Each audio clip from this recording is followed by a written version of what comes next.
What is the purpose, you think, of incarnation? I mean, it's not to suffer, but suffering is a part. But why? If we come from love and return to love, what is the purpose of being here and separating from that love? Well, you can't give a rational explanation for an irrational moment. So the separation, which the Course in Miracles says happened millions of years ago in terms of the evolution of the human race. But because time itself is an illusion, we are reenacting it every moment that we close our heart. So we are born ready to just love. And we are taught a mindset from the time we're babies that is completely upside down to who we are, where we base our perception of reality on the physical senses rather than the knowing of the heart. My physical senses tell me you're over there and I'm over here. That's what my physical eyes see, when in fact my inner vision knows there's no place where you stop and I start, because we are spirits. My physical ears might tell me, I didn't like what you just said to me, I didn't like what you just said to me, and I didn't like the way you said it. But my inner vision knows that if you weren't telling me something kind and loving, it's just because in that moment, because of your own triggers, because of your own childhood wounds, you didn't know how to download love and get your needs met.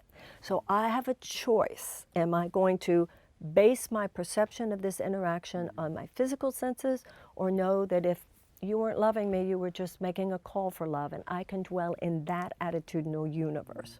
So when you say, what is the purpose? The purpose is to remember who we are. Enlightenment is not a learning, it is an unlearning.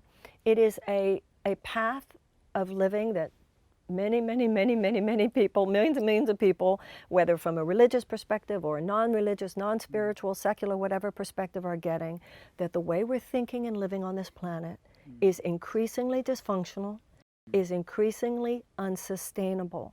And unsustainable is not an ugly enough word. It means you will die if you continue this way.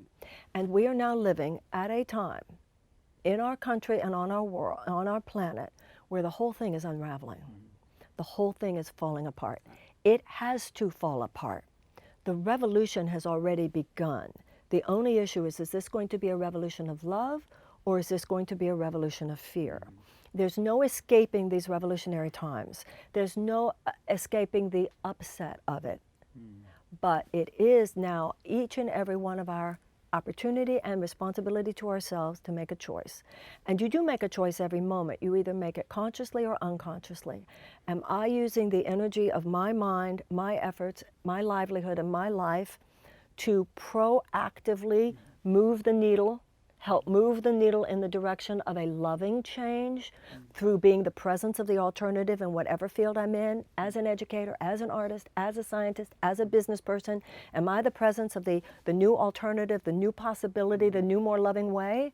Or am I crouching into the cage where I've been assigned by myself, by my own ego, and by the world, where I'm so at the effect of my own cowardice and my own narrow thinking that I'm at the effect of the fear of the world, in which case, because there's really no such thing as a neutral thought, my energy is being used in the service of the fear of our times, and good luck with that.